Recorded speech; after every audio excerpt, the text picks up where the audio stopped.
All right, let's go on and let's ask this one to the mayoral candidates. Would you cut the trees on the square so the clock will show?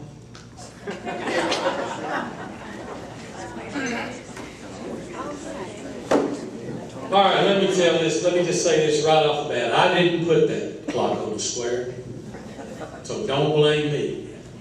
But I can tell you this, and whether we like this or not, it's just the way I am. I'm going to tell you the truth. I'm going to tell you exactly how it is.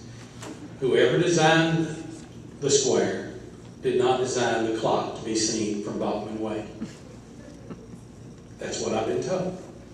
The clock was designed so that people walking around the square could see it, but I think the person who decided that didn't realize that there would be very few people walking around the square. So there's a good opportunity that could be. But statistics will tell you, even though we may have some tree problems that need to be trimmed and things like that, we have a beautiful downtown. I meet with people constantly that tell me that I'm from so-and-so place and we don't, we tore down our downtown. We got rid of it. And you all need to be so proud of the fact that you still have your downtown. Factories that come to town, one of the things they look for now, used to they look for education in your hospital. Now they look and see what kind of people live in those areas. And one of the things they do, they're going to look at downtown and they're going to see what it's like. And I think that we have a beautiful downtown. And I think the trees need to stay. Does the clock need to be moved? Probably, but it was donated by somebody to be put exactly where it is. And I think we should honor those people. The question was about the tree. Yeah, of the tree. It says, do you plan to, I've already moved on. Do you plan to cut the trees down around the square? The trees or the tree? Will you If cut we're- the trees? Folks, if we're talking about the tree in front of the clock, as much as I hate to tell you, if I'm elected mayor, it's gone. We've got a very expensive, very beautiful clock there that, like I say, I understood it was way before my time, but I understood that it was donated to be put there. It is beautiful. It's a centerpiece for downtown, and it's something we should be proud of. But if you can't see it, what good is it to you? And about the rest of the trees on the downtown, we've discussed that a lot of times. In fact, it's been a topic of discussion at board meetings lately about trimming trees, not only for the aesthetics of it, but for the safety of it. There's some places that those trees need to be cut, trimmed back, in order so you can actually see and pull out in the road. It's dangerous in some places. I'm not sure who determined about putting that type of tree out. I think that may have been before all of our time. I'm not sure. But whoever made that decision put the wrong kind of tree there. And we sort of got over on downtown. We do have a beautiful downtown, and we need to do more than what we're doing for downtown right now. And we'll need to do more over the next several years for downtown. But the part about us having a beautiful downtown is right now with the leaves on, who can see it? In the fall of the year, when the leaves are gone, you can see the building. There was money set aside. There was trust money that was actually paying 50 cents on the dollar for a lot of those folks that owned those buildings years ago. I think that money's dried up now. But for those people to restore those buildings, that was a great plan. That was a great use of that money. But that money is gone, so we have to try to help our local business people in the downtown area maintain their businesses. And in order for those businesses to survive, we need to get it where they can be seen. Summertime like right now, we've got lots of beautiful street lamps up and down there.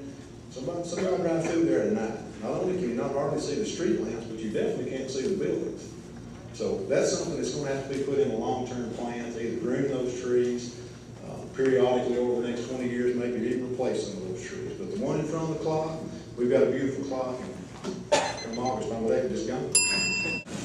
Okay, the next question will go to the alderman candidates. Gina Loveland is the one submitting this. Gina, where are you? Wave your hand.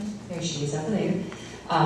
Gina is directing this to the alderman. How will you regulate homes who are having yard sales constantly at their homes, and they look like a dump site, and it brings the value of surrounding homes and businesses down? Who wants to tackle that one?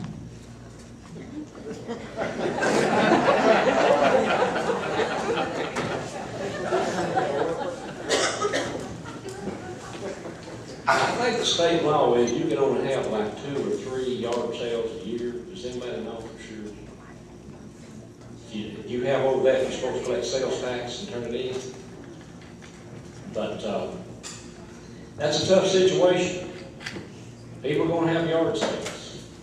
I need to have one, get rid of a lot of junk. But I know they leave a mess sometimes and it looks trashy, but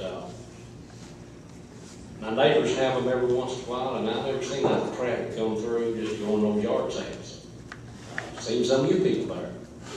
I go sometime, but I don't know what the legality is about controlling yard sales. I really don't. Maybe somebody else does. One thing I think that you might be able to do, but you got to balance everybody's rights and taxes. One thing you could do, I would assume, would be to have them, everybody that has a yard sale has to come and get a permit to have a yard sale. If you do that, it's going to cost money. And then to enforce it, the police will have to go around and ask for your permit. I mean, that's a way I'm going to, and you've got to balance everybody's right to have a yard sale, or do you want to regulate it to the point where they've got to have pay a $20 fee and get a sign and a permit, and then have the police officers go around and tour the Expositor, I guess, and see where the yard sales are and stop off and ask to see the permits. I mean that would be a way of doing it. I don't know which way you get tar and feathers more, if you did or if you didn't. I don't know. Bobby, you'll need a search warrant. Need a search warrant? You'll need a search warrant. Anyway, that is one I would assume legal alternative. I don't know for sure. I would assume that would be one way. Okay, we're going to take one last question from the audience, and this will go to the mayoral candidates. And once again, I'm going to remind you that any of the questions that you did submit, we've not overlooked them. They will be presented to the two candidates for the mayor race, and we'll give those questions to them. There'll be several of them, and they will have an opportunity to answer those, and we'll publish those answers in the newspaper in Expositor next Thursday. But the final question for this evening goes to mayoral candidates, and this is from Terry Alley. Terry's in the audience. Terry, if you'll raise your hand. Do you have a plan to replace the water and or sewer lines, and do you have a plan to resurface city roads?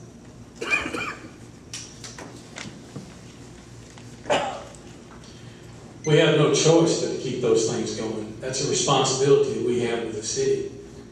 We've got to do whatever it takes to keep our roads correct, keep them where they need to be, and I think we're doing a pretty good job. In fact, I think we're doing such a good job, we're outpacing ourselves because we're making cuts across the highway, the streets, to fix water lines and sewer lines that we can't patch them as fast as we're cutting them up. But yes, the answer there is yes, we are going to be doing that. We should be doing that, and we'll be funding that with the same way that we funded everything for the last 8 years, and that's good, being frugal with the city's money and doing the right thing and taking care of business on a daily basis.